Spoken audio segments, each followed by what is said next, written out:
عمران صاحب میں آپ کو بتاؤں پچھلے 70 سالوں سے مائنورٹی کے ڈیولپمنٹ کے لیے، اس کے فلاح و بہبود کے لیے بہت ساری اسکیمز آئیں، بہت ساری پالیسیز آئیں، بہت ساری یوجنائیں چلائی گئیں. اور میں بتاؤں 15 پوائنٹس جو پرائم منسٹرز کے پروگرام کے اندر ہیں، اس کی ذرا آپ تفصیلات دیکھ لیجئے. اس کے اندر کیا کہا ہے کہ مدرسے کی جدید کاری ہوگی، اسکولی تعلیم کے اندر کے حصول کے لیے آسانیاں پیدا کی جائیں گی، جو آج اس اسکیم کے اندر بھی ہے، مسجد 1 کے تھرو جو کوششیں کی جا رہی ہیں. اب آئیے آپ مائنورٹی ویلفیئر منسٹری جو ہے، مائنورٹی منسٹری، اس نے انفراسٹرکچرز کو لے کر الگ الگ اسکیمز بنائی ہیں، اکنامکس امپاورمنٹس کو لے کر الگ الگ اسکیمز بنائی ہیں، ایجوکیشنل امپاورمنٹ کے لیے الگ الگ بنائی ہیں اسکیمز. میں ان اسکیمز کا نام پڑھو اور آگے بڑھو ہے، تعلیم کو لے کر ہے. آپ کے جیسے انفراسٹرکچرز کے اندر آئیے تو آپ کو قومی وقف اسٹرینتھنگ بنائی ہے، اور بہت ساری اسکیمز ہیں، تقریباً 15 سے 20 ہے ان ساری چیزوں کو. میرا مدعا یہ ہے کہ ان کا جب تک آپ امپلیمنٹیشن پراپر طریقے سے نہیں کریں گے، لوگوں کو ان کے ان اسکیمز کے تئیں اور اس کی ضرورت کے تئیں، جیسے میں آپ کو ایک مثال کے طور پہ دے رہا ہوں. مطلب آپ یہ کہنا چاہ رہے ہیں مطلب آپ اس کو اپریشیٹ کرتے ہوئے کہنا چاہ رہے ہیں نا کہ مسجدوں کا استعمال آگے ان سب چیزوں کے لیے بھی ہونا چاہیے. مسجدوں کا استعمال، تو یہ بولیے نا پھر یہ بھی مانیے نا کہ مودی دور ہے، مودی ہے تو ممکن ہے. آج کم سے کم اس دور میں یہ تو ہو گیا کہ مسجدوں کو بھی یا مسلمانوں کو بھی یہ سوچنا پڑا نا کہ جو سچائی تھی، جو کہ ہمارا 75% کیریکٹر بلڈنگ ہوا کرتا تھا، 25% عبادت کے لیے مسجدوں کا استعمال ہوتا تھا، ہم نے اس کو پورا ریورس مار دیا تھا. کم سے کم مودی دور میں ہم صحیح راستے پر تو آ رہے ہیں. اس میں مودی جی کی اس میں کیا کنٹریبیوشن؟ آپ تو یوجناؤں کے بارے میں بتا رہے ہیں. بھائی میں نے تو نہیں کہا، آپ نے یوجناؤں کے بارے میں بتایا. ان یوجناؤں کے امپلیمنٹیشنز کی بات کری. دیکھیں میں ایک آخری بات کر کے پھر آپ کے اس مودی جی پہ بھی بات کہوں گا، ضرور کروں گا اس میں بھی تبصرہ، کہ مسلمانوں کے اندر تعلیم کو لے کر بہت اچھی بیداری آ گئی ہے، لیکن ایٹیٹیوڈ ٹورڈز ایجوکیشن، جو رویہ ہونا چاہیے تعلیم کو لے کر، ابھی مسلمانوں کے اندر وہ نہیں آیا ہے. یہی وجہ ہے کہ ہمارے ہاں علم و اخلاق کی اتنی زیادہ کمی ہے. اور اللہ تعالیٰ، میں بار بار کہتا ہوں اس جملے کو کہ اللہ تعالیٰ کی کسی قوم کے ساتھ رشتہ داری نہیں ہے عمران صاحب. جو قوم بھی علم و اخلاق میں اعلیٰ ہوگی، دنیا کی قیادت اس کے ہاتھ میں ہوگی، وہ دنیا پہ غالب رہے گی، دنیا کی رہنمائی کرے گی. اب آئیے مودی جی کے اس پر. مودی جی کے دور میں تو میں ایک چیز کہتا ہوں، جو بات یہ ہے عمران صاحب کہ مودی جی کے دور میں پچھلے 5.5 سال کے اندر اسلام کے وہ تمام ارکان جو مسلمانوں کو نہیں پتا تھے، اس ٹی وی میڈیا کے ذریعے ان لوگوں تک پہنچ گئے. تو اچھی تو بات ہے.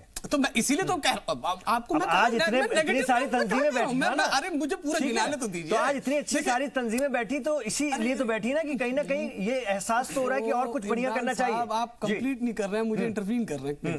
میں کہہ رہا ہوں طلاق کس طرح دی جانی چاہیے، یہ مسلمانوں کو آج میڈیا کے ذریعے بتایا گیا. نماز کہاں پڑھنی چاہیے، پارکوں کے اوپر کتنا وہ ہوا، کس راستے پہ. ورنہ مسلمانوں کو تو یہ پتا تھا کہ عدالت میں جا کر کے یہ کہنا ہے کہ مسلمان عورتوں میں دماغ ہی نہیں ہوتا ہے تو وہ کیا ڈیسیزن لیں گی. ورنہ تو مسلمانوں کو یہ پتا تھا نا. یا شاہبانوں کو کس طرح سے جو ہے اس کا فیصلہ پلٹا جائے، مسلمانوں کو تو یہ پتا تھا. اور حکومتیں کیسی ہماری ضد مانتی ہیں، مسلمانوں کو یہ پتا تھا. کاؤنٹیبلز آپ رینڈملی کیوں سلیکٹ کر رہے ہیں کچھ مثالوں کو؟ بحث تو مجبوری دیکھیے نا. نہیں میں بحث پر ہی ہوں سر. میں آپ اس طرح لے جا رہے تھے، میں تو آپ کو یہ گنا رہا تھا کہ مودی جی کے دور میں آپ نے بہرحال سرکار کے دور میں اچھی کوشش اور ہو رہی ہے. حج سبسڈی ختم کی گئی، مسلمانوں کو یہ بتایا گیا کہ حج کیسے کیا جانا چاہیے. نہیں، اس سے پہلے نہیں پتا تھا. اس کو تو میں پازیٹیو وے میں ہی بول رہا ہوں، نیگیٹو نہیں کہہ رہا ہوں. آپ اس کو باتیں طنز سمجھ سکتے ہیں، لیکن میں تو کہہ رہا ہوں کہ اسلام کے جتنے ارکان تھے، طلاق، نماز، حج اور جتنے بھی اور ارکان ہو سکتے تھے، روزے بھی، سب پہ ہی جو ہے ٹی وی پہ ڈیبیٹس ہوئی، ٹی وی پہ ڈسکشن ہوا، مسلمان اس سے ایجوکیٹ ہوئے. طنز نہیں تو کیا ہے؟ نہیں ٹھیک ہے، ٹھیک ہے نا. اگر طنز ہے تو اچھا ہے نا. اب تو بیدار ہوں تو اچھی بات ہے نا. چلیے میں غالب صاحب نے کہا تھا نکالا چاہتا ہے کام کیا تانوں سے تو غالب. فلاحی صاحب آ رہا ہوں، تیرے بے مہر کہنے سے. میں ذرا جامی صاحب کے پاس آنا چاہوں گا. جامی صاحب، وہی میں نے جو بات کہی کہ 75% کیریکٹر بلڈنگ مسجدوں کا جو دین کی فطرت کا بھی ایک حصہ ہے، اور 25% عبادت. ایسا نہیں کہ عبادت ضروری نہیں، عبادت بہت ضروری ہے، لیکن اس سے پہلے کیریکٹر بلڈنگ وہ 75% اس کا حصہ ہے. ہم نے پورا ریورس مار دیا تھا. ایسے میں یہ کوشش، یہ کاوش آپ کیسے دیکھتے ہیں اور کتنی کامیاب اس کو دیکھتے ہیں ہوتا ہوا، اگر پریکٹیکلی ہم بات کریں تو؟ دیکھیے، میں سب سے پہلے ہندوستان کے مسلمانوں کو سلام عرض کرنا چاہوں گا، اور سبھی لوگوں سے یہ درخواست کروں گا کہ آپ مایوس نہ ہوں. کون مایوس ہے؟ ابھی امیدیں باقی ہے. کون مایوس ہے؟ وہ لوگ نہیں کس سے مایوس ہے؟ مسلمانوں کو میرا مایوس سوال نہیں کیا ہونی تھا، چاہیے. کس کو ایڈریس کر رہے ہیں؟ کس کو مایوس کن بتا رہے ہیں آپ؟ کون مایوس ہونا اللہ نے گناہ بتایا ہے، لہٰذا اللہ کا شکر ہے ہم میں سے کوئی مایوس نہیں. ہم بہت خوش ہیں، سب بہت خوش ہیں، آپ بہت خوش ہیں، اللہ کا شکر ہے. مایوسی گناہ ہے جی. نہیں، چونکہ آپ تو ٹی وی اسٹوڈیو میں یہ باتیں ہو رہی ہیں، لیکن باہر ہم دیکھتے ہیں تو آپ یہ بتائیے کہ مسجدوں، پھر کیا مسجدوں میں یہ چیزیں ڈسکس کی جائیں گی کیا؟ اس کے لیے بیداری ہو رہی کیا؟ نہیں، بہرحال آپ کے 5 سوالات تھے اور میں اسی پہ آج بالکل سمٹ کر کے انہی 5 سوالوں کے ایک ایک کر کے جواب میں دے دوں گا. تھوڑا سا وقت دیجیے گا، 4-5 منٹ انشاءاللہ میں اس کو سارا سمرائز کرنے کی کوشش کرتا ہوں. میں چاہ رہا ہوں پہلے دور میں سب لوگوں کو تھوڑا جی بالکل. چلیے 2.5 منٹ میں کر دیتا ہوں. پہلا سوال تھا تاخیر کے سلسلے میں کہ کیوں تاخیر ہوئی اور اتنا وقت کیوں لگا. دیکھیے، تاخیر کے حوالے سے جس طریقے سے فلاحی صاحب نے کہا کہ کسی ایک تنظیم کو یا کسی فرد کو جو ہے ہم ذمہ دار نہیں ٹھہرا سکتے، بحیثیت قوم سب کی ذمہ داری لینی چاہیے، چاہے آج MRM سے جڑے ہوئے لوگ ہوں، چاہے کانگریس سے جڑے ہوئے مسلمان ہوں، یا مسجد سے جڑے ہوئے ہوں، یا پھر جمعیت علماء ہند ہو. سب لوگوں کی اس کی ذمہ داری لینی چاہیے، اور ہر باپ کو ذمہ داری لینی چاہیے، ہر ماں کو ذمہ داری لینی چاہیے، ہر بچے کو خود ذمہ داری لینی چاہیے. کیونکہ قرآن ہم سب نے پڑھی ہے، حدیث ہم بارہا سنتے رہتے ہیں.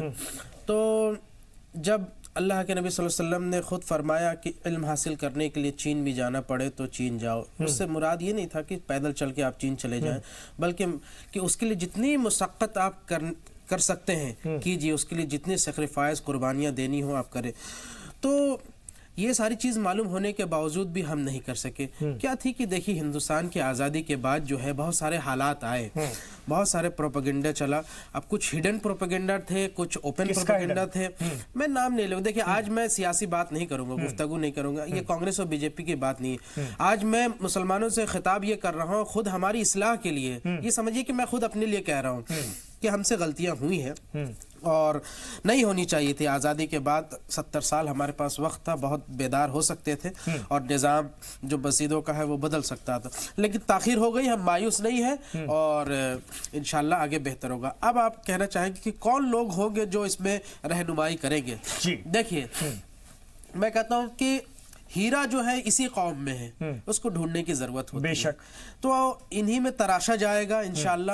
اور ایسے بہت سارے قابل لوگ ہیں، صرف تنظیموں سے جڑے ہوئے لوگ نہیں بلکہ مختلف جگہوں پہ انڈیپینڈنٹ کام کرنے والے لوگ بھی جو ہیں ہیرے ہیں اس قوم کے.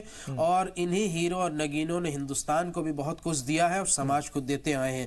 اب ان کو ایک جٹ ہو کر کے، متحد ہو کر کے جو ہے کہہ سکتے ہیں کہ کلیکٹیو کنٹریبیوشن کرنا پڑے گا. چاہے وہ یونیورسٹی میں پڑھانے والے پروفیسر ہوں، چاہے وہ مسجد میں امامت کرنے والے مولوی ہوں. اگر یہ سمجھیں گے کہ اپنا ایگو ہے، کہ مسجد کے مولوی سمجھیں گے کہ ہم تو ہمارا کام صرف جو ہے نماز پڑھانا ہے، اور پروفیسر صاحب صرف سمجھیں گے کہ ہمارا کام صرف لیکچر دینا ہے اور اپنی ڈرائنگ روم میں بیٹھ کر کے جو ہے گفتگو کرنا ہے، تو اس سے کام نہیں چلے گا. مسجد کے مولوی بھی اتنے عزت دار ہیں اور یونیورسٹی کے پروفیسر بھی اتنے ہی عزت دار ہیں، اور دونوں کو کلیکٹیو ایفرٹ لگا کر کے اس کام کو کرنا پڑے گا. تبھی میں سمجھتا ہوں کہ اس طرح کی گاڑی چل پائے گی. اور مسلمان مرد اور خواتین کو بھی جو ہے شانہ بشانہ، کندھے سے کندھا ملا کر، پردے کے دائرے میں رہ کر کے اور شرعی دائرے میں رہ کر کے اس کام کو کرنا پڑے گا. بے حیائی کی جگہ نہیں ہے. دوسری بات کہ اس کے علاوہ ساتھ ساتھ جو ہے، جو میں یہ کہتا ہوں کہ اگر آپ یہ امید کرتے ہیں کہ سرکار اس میں آپ کی مدد کرے گی یا پھر سرکار کے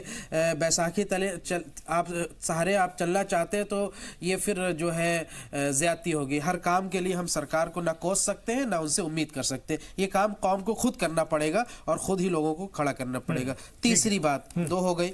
تیسری بات کہ کیوں صرف مسجدیں جو ہے عبادت کا جگہ رہی، کیوں سارے مسائل کے حل کے لیے جگہ کیوں نہیں بن پائی؟ دیکھیے، شرعی طور پر اور جو اسلامک اتہاس ہے اس اعتبار سے تو اللہ کے نبی صلی اللہ علیہ وسلم نے مسجد سے حکومت بھی کی اور مسجد سے سماجی مسائل کو بھی حل کیے. مسجد جو ہے کورٹ بھی رہی ہے، مسجد جو ہے درسگاہ بھی رہی ہے، مسجد جو ہے یونیورسٹی بھی رہی ہے، اور مسجد سے شادیاں بھی ہوتی رہی، مسجد سے نکاح بھی ہوتے رہے، مسجد سے طلاق کے مسائل بھی حل ہوتے رہے. مسجد میں جو ہے عورتوں کو جو ہے درس دیا جاتا، بچوں کی پرورش کے لیے جو ہے وہ تعلیم دی جاتی، اور مسجد جو ہے ہمیشہ سے جو ہے وہ ایک بزنس کے لیے بھی جو ہے کس طریقے سے بزنس کیا جائے اس بارے میں بھی مسجد کا جو استعمال ہوتا رہا، بلکہ حضرت عمر رضی اللہ تعالیٰ عنہ خود جو ہے کئی سارے حاکم اور گورنرز کو جو ہے وہیں سے حکم دیا کرتے، یعنی کہ مسجد ایڈمنسٹریشن کی بھی جگہ رہی، ساری باتیں مان لی سر، آرمی بھی جو ہے، لیکن وہی تو پرشن سوال میرا وہی اٹھتا ہے نا، ایک پوری سوچ نے اس پر فتوے لگا کر یا اس کو روک لگا کر یا اس کو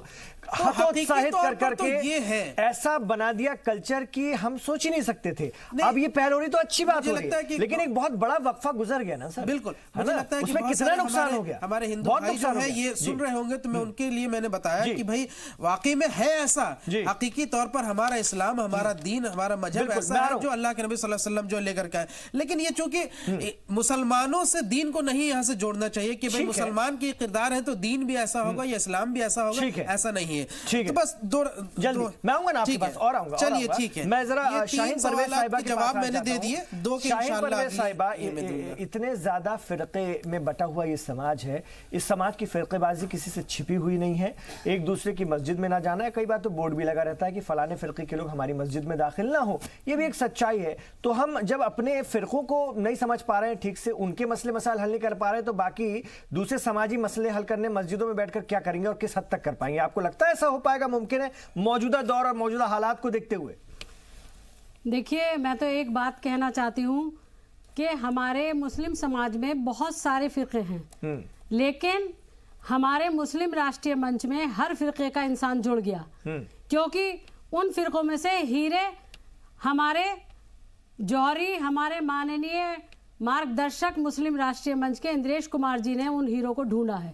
ہیرے ڈھونڈنے کے لیے جوہری بھی تو ہونا چاہیے کہ مجھے ہیرے نکالنے ہیں، تو مسلم راشٹریہ منچ میں ہر فرقے کا آدمی جڑا ہوا ہے۔ رہی یہ بات ان لوگوں کی جو مسجدوں میں ان لوگوں نے یہ پروگرام طے کر رہے ہیں کہ ہم مسجدوں میں شکشا کے بارے میں لوگوں کو جو ہے موٹیویٹ کریں گے، جاگروک کریں گے، تو قرآن پاک میں سبھی چیزوں کا ذکر ہے۔ دوسری بات میں یہ کہنا چاہتی ہوں کہ مجھے ان کی اس نیت میں شک ہے، کیونکہ جو چیز 65 سال میں یا 70 سال میں یہ نہیں کر پائے تو اب یہ کیا کر پائیں گے؟ اب ان کو یہ پتا چل چکا ہے کہ جو بھارت کا، جو ہندوستان کا جو عام مسلمان ہے وہ جاگروک ہو چکا ہے۔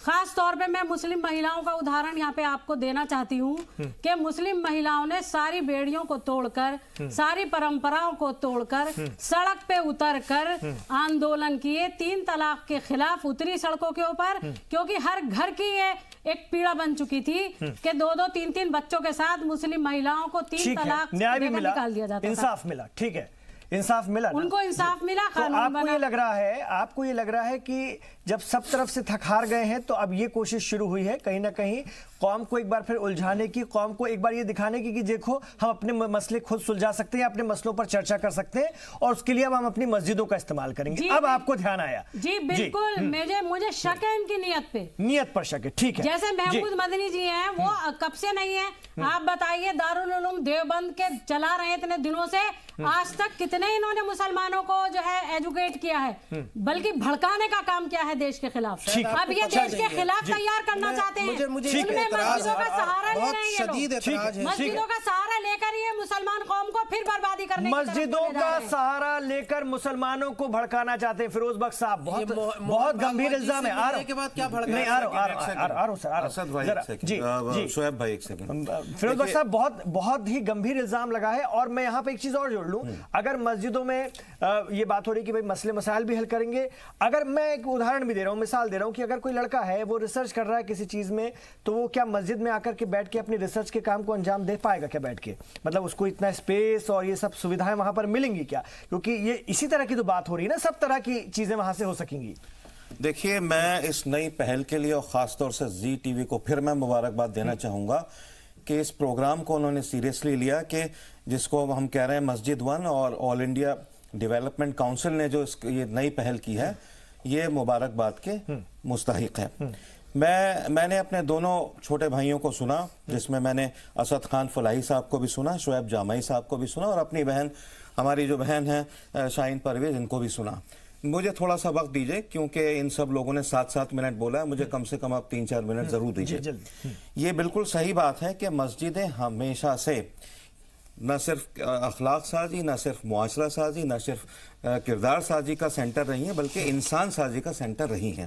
اور بالکل صحیح کہا تھا آپ نے شعیب صاحب کہ مسجدیں کوڈ بھی تھیں، مسجدوں میں تعلیم بھی دی جاتی تھی، ہر قسم کے معاملات وہاں حل کیے جاتے تھے، اور ائمہ حضرات جو تھے وہ ایک طرح سے سماج کی جو شہرک تھی وہ ہوا کرتے تھے۔ دین کا کام تو ہوتا ہی ہے، تراویحیں ہوتی ہیں، نمازیں ہوتی ہیں، جمعے کی نماز ہوتی ہے، بہت ضروری ہے، پہلا کام وہی ہے مساجد کا۔ اس کے بعد اب یہ جو انہوں نے مسجد 1 کا پروگرام شروع کیا ہے، میں اس کو دل کھول کر اس کی تعریف کرنا چاہتا ہوں، اور میں یہ بھی چاہتا تھا، دیکھیے اسد خان فلاحی کو میں نے سنا اس کی تعریف کر رہے تھے، شعیب صاحب بھی اس کی تعریف کر رہے تھے، مگر کسی نے دل کھول کے جب عمران صاحب نے یہ کہا کہ بھئی یہ مودی دور میں یہ کام ہوا ہے تو اس کی تعریف کر دیجئے، تو وہاں تھوڑا ان کو آر تھا۔ اور ٹھیک ہے، یہ سوچتے ہیں کہ بھئی کسی چیز کو اگر اچھا کام ہو رہا ہے اس کو پولیٹکس سے نہیں جوڑنا چاہیے، لیکن میں کہنا چاہتا ہوں کہ اگر اس میں یہ کام مودی دور میں ہو رہا ہے یا مختار عباس نقوی کے دور میں ہو رہا ہے، یا اس کام کو محمود مدنی صاحب کر رہے ہیں، اب ہماری بہن نے شک و شبہات جو ہے ظاہر کی ہیں اس بات پہ کہ یہ لوگ دارالعلوم دیوبند کو کنٹرول کر رہے تھے، ٹھیک ہے، اب تک نہیں کیا، اب کیا، آپ سوچتی ہیں شاید پولیٹیکلی یہ لوگ کچھ گین کرنا چاہ رہے ہیں، میرا خیال ہے کہ دیر آیت درست آیت، اگر محمود مدنی اینڈ کمپنی اس چیز کو اب شروع کر رہے ہیں، یہ بہت اچھی چیز ہے۔ دیکھیے مساجد صرف یہ نہیں کہ وہاں پر مصلی بچھا ہو اور وہاں ائمہ حضرات نماز پڑھا دیں، یہ تو رسول اللہ کے زمانے میں بھی نہیں ہوتا تھا، نماز کے علاوہ بھی بہت ساری چیزیں میں بھول جاؤں گا، عمران بھائی میں بھول جاؤں گا۔ دیکھیے یہ ساری چیزیں ہیں، میں سمجھتا ہوں کہ مساجد کو تعلیم کا سلسلہ بھی وہاں پر چلنا چاہیے، وہاں پر ہر قسم کا ملٹی سٹوری، ہر مسجد ملٹی سٹوری ہونی چاہیے، اور وہ نماز کے ساتھ ساتھ جمعے کی نماز میں تو خیر ساری سٹوریز بھر جاتی ہیں، ایوننگ کے اندر وہاں تعلیمی سلسلے شروع کرنے چاہیے، وہاں پر انسان سازی صحیح معنوں میں ہونی چاہیے، اور صحیح کہا تھا آپ نے شعیب صاحب کہ لیکن سر ٹھیک ہے سر مجھے بریک کا اشارہ ہو رہا ہے، مجھے بریک کا اشارہ میں آ رہا ہوں آپ کے پاس، لیکن سر آپ نے جو باتیں بتا دی مساجد میں یہ کام ہونا چاہیے۔ سر ٹھیک ہے، ایک بریک لینا پڑ رہا ہے مجھے، لیکن آپ نے جو باتیں بتا دی پھر اس میں نیا کیا ہو رہا ہے؟ بہت سارے مدرسے، زیادہ تر مدرسے مسجدوں سے تو چل رہے ہیں، وہیں سے آپریٹ ہو رہے ہیں، اس کے بازو سے آپریٹ ہو رہے ہیں یا اسی کیمپس سے آپریٹ ہو رہے ہیں، تو وہ سب تو چل ہی رہا ہے، تو پھر اس میں نیا کیا ہے؟ نیا کیا ہے؟ یا تو یہ اس دور کا اثر ہے، یا تو اس دور کا اثر ہے جس کے چلتے نیا کرنے کی سوچی ہے، یا پھر شاہین جی کی بات میں کچھ سچائی ہے، یا الزام میں کچھ سچائی جو انہوں نے کہا کہ کہیں لوگوں کو بھڑکانے کی پھر کوشش مسجدوں کے ذریعے تو نہیں ہوگی۔